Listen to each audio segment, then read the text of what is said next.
Hej och varmt välkommen till FlamencoFredag-vloggen. Idag ska vi få möta Javier Sanchez. Honom ska vi fråga om vad det är som är allra viktigast med basens roll i flamencon. Likaså så är vi väldigt nyfikna på hur det går till när en basist väljer att doktorera i flamencobas. Ja, vi får se vart det samtalet för oss.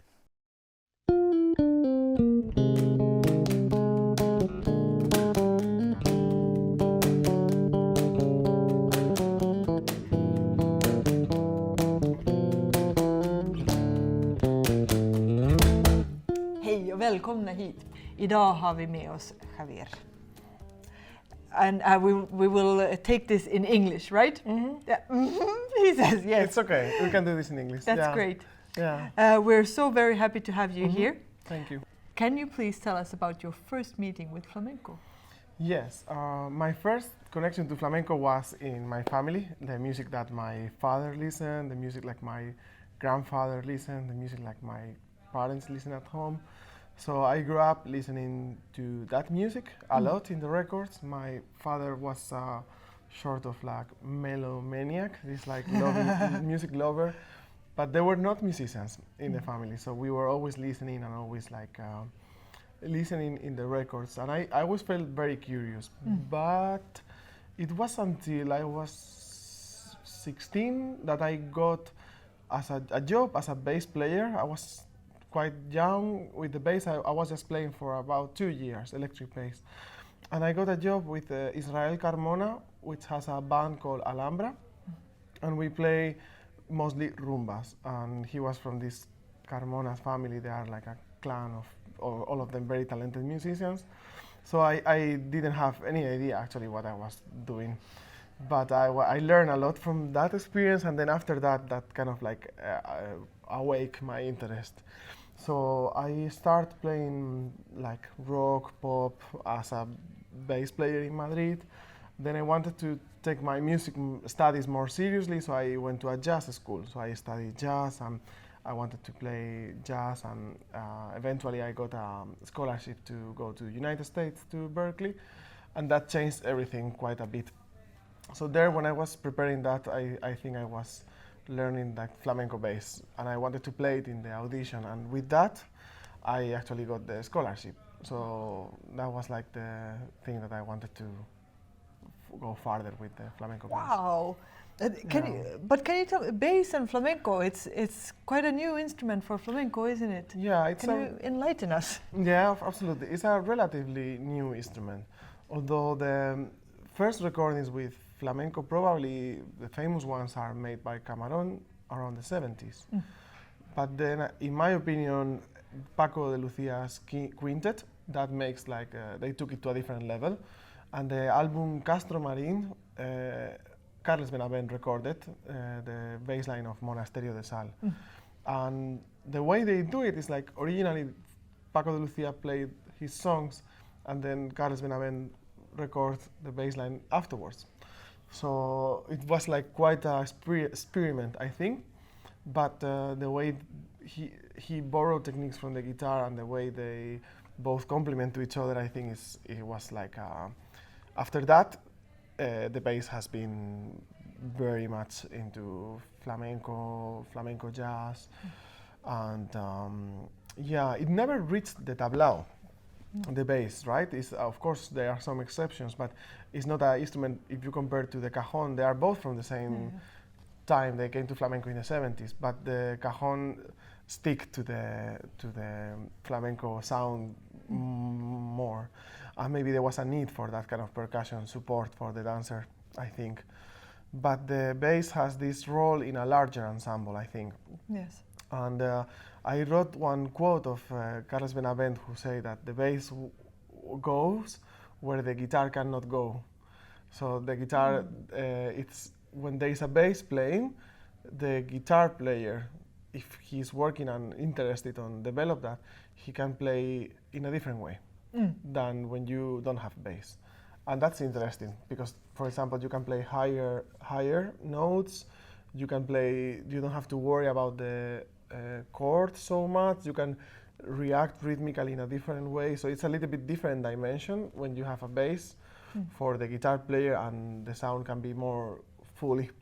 Yes, sir. Yeah, so I think that's maybe what interests me on the bass. How can I integrate it in an ensemble? Wow. We had a Cajon player here before, and he was saying that he feels quite a freedom.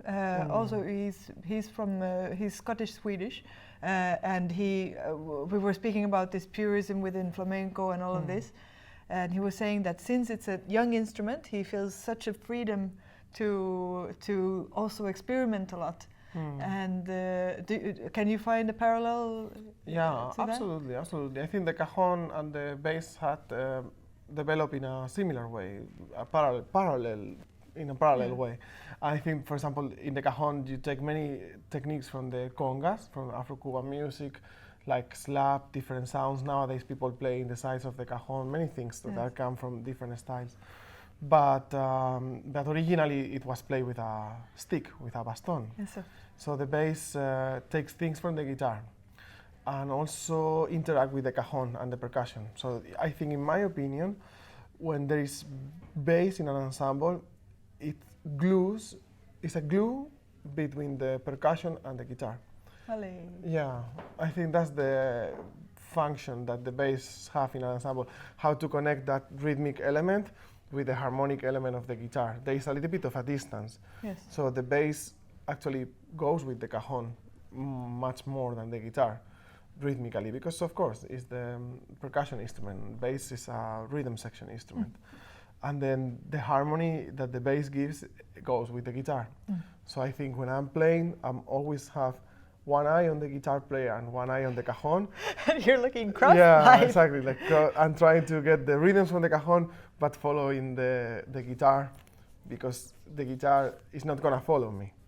It has to be that I follow the guitar, I think.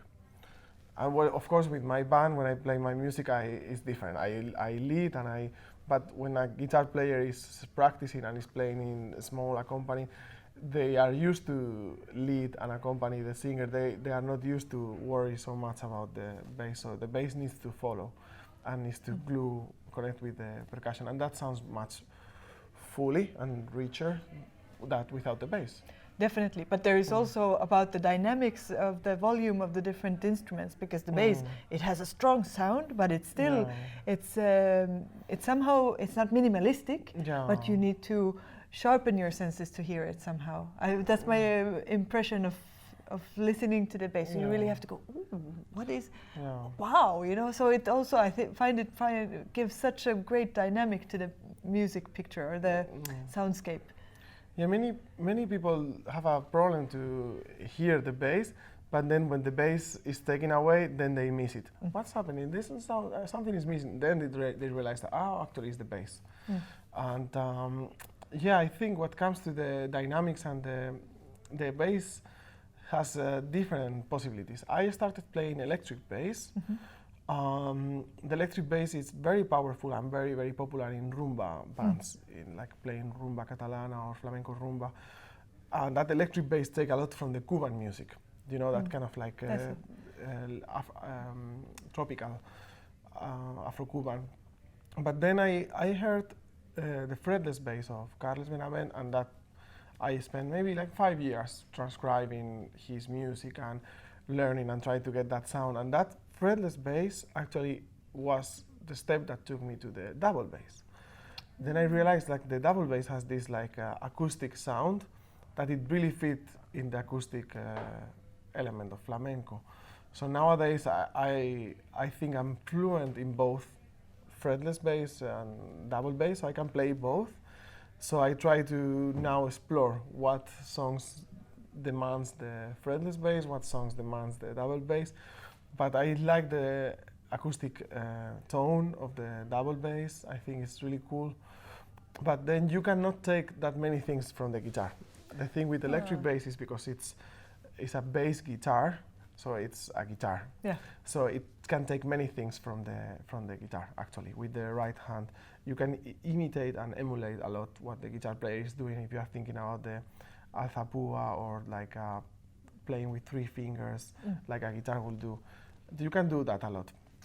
But with the double bass, it's more difficult. Yeah. It's a different animal, and It's an animal. yeah. Wow. And then actually the history of the double bass is interesting because it's more connected to the cello than the guitar, of course. So there is also the bow, like the classical bow, that I'm more and more exploring because that gives you this lyrical power and that really loud sound and really strong melody instrument. So that's also something that I would like to develop more in the future. Yes. But as a rhythmic element, you can like play chords and you can play like the harmony. You play the harmony with the bass. Wow. Well, speaking about the future as well, you are now living in Helsinki in Finland and studying at the Sibelius Academy since a while back, and now you're like actually make a doctoral thesis in flamenco bass in Finland in Sibelius Academy. What is your thesis going to be about? And can you tell us a little bit about that? Absolutely. It's actually there is a good reason for me to stay in Finland, and it has the academic career. So I came there in 2015 and I did my master's, and now I'm starting like baby steps with the doctoral studies. But the doctoral studies, the good thing about the Sibelius Academy is that it's performance-based and artistic research. And that's very interesting because the artistic research allows you as an artist, as a composer, as a performer to develop different concepts for different concerts and explore and reflect into them. So basically the process is to perform and create material with a research angle, and afterwards take a step back and observe what you have done and then reflect onto that. Yeah. So it's like a brief, but that's something that we are really far away in Spain to have that, and that's a little bit sad. In Spain, the doctoral study approach is much more theoretical, much more writing, much more academic in the way that academics are so separate from the art making. So it's quite controversial, this artistic research, because many people think that art should be just made, not research. What's the point? But of course, like I think it's brilliant to have that if you want to develop something like playing bass in flamenco, for example. Yes. But so you need to actually think a lot and react and analyze and make a research, actually, even though maybe you don't call it a research. Many musicians are always studying. So I think that you are always learning, I think. But this research is a little bit more specific, and it's something that is going to be shared so people actually can learn from that. A time document in one way. Documented, yeah. So my project is to make a book. That's part of the doctoral studies. And the book consists on accompanying flamenco letras, traditional melodies, that can be played with an instrument, like many wind or string instruments are doing with flamenco language, and then create a bass lines for that. So how the bass line can go supporting parallelly, in a parallel way, the main melody. So it's counterpoint. And that's a little bit like academic, but of course it's going to be also in a concert format. So it's not only for musicians, it's also for audience to come and enjoy. And that's the doctoral concept at the moment. Wow! And when? How long is the process? You don't know. About 4 years. It's 4 years. About 4 or 5 years. Wow! Lucky Finland. Yeah. It's good for us that it's so close that we have you up. And it's interesting also because there is quite a history of flamenco in Finland as well. There's a lot of afición. There's the 2 festivals, and then there's also a really strong music scene. Yeah. I've been impressed about the amount of flamenco community and the way they are very active. Yeah. And also it has to do with the interest of Finnish people to travel also to Spain, like on holidays or discover something new. So I think many of the aficionados and the people who like flamenco in Finland, they have a connection with Spain and they travel often, and through that they discovered flamenco. Or it can be, in other cases, other way around, that they went just because they fell in love with the flamenco dance or flamenco music. But yeah, I think the interest of flamenco music at this point of the history is on the internationalization, because that's, if you look at the history from my point of view, most of the evolvement, most of the development of the music style has come from an international component. Like if you think about the Cajon, okay, it's an instrument that comes from Peru. Paco de Lucia took it through a Brazilian percussionist that came to his band. So everything has an international component. Latin America, of course, but also jazz music from the United States, also European, French Impressionism, French classical style. I think there is a lot on the composers. Like if you look at the classical composers, they took a lot from that. So, of course, the way of singing, the way that you can play electric instruments. So there is this international element, and the bass is a result of that internationalization, in a way. So I think that's like, maybe from my point of view, studying in Finland is very interesting as a Spanish-speaking person from Spain that, you know, has seen the Spanish scene and now is seeing the. I was also in the United States and Europe, so I can see a little bit of what's going on and what's going on between jazz musicians, between classical musicians, between traditional musicians. So I think that's, in that sense, Sibelius Academy, it's great because it has a high standard in classical and jazz and instrumental folk music performance. Wow, what a journey! It will be really interesting to follow you in this work. It's amazing. Thank you. Well, this is the thing. Time always flies when we have these chats, and it's like you just want to hear more. So we will have to have a recheck in a couple of years, of course. or earlier. Let's see if we can manage to follow this up. We will come back with the band. Oh yes, yes, definitely. This has been a great night tonight as well. It has been amazing. But as a last question is, what inspires you to do this? Learning. I think learning is the key, because when I studied philosophy, I remember there was this story about Socrates, or who was it that he was condemned to die with cicuta, this poison that they give in Greece, so because of the government thing. So before he was going to die, he was learning a song with the flute. They play all these flutes in Greece, and he wanted to learn, can you show me this melody? And all the students that they were following him, his school, he has like a big way of thinking, and then they were surprised, like why he wants to learn this flute if he's gonna die in a couple of hours. So I think that's that's very interesting. I think that's how musicians are in a way. Like you always want to learn, even though there is nothing else, and you are maybe retired, and music is what keeps you alive. And sometimes doesn't give you enough to live, but it keeps you alive. So I think that's important to keep on learning always and be curious. So. Ole! Yeah, you had to say. Yeah. Oh. Javier, thank you so much to you. Thank you to Amanda, and thank you to all of you listening.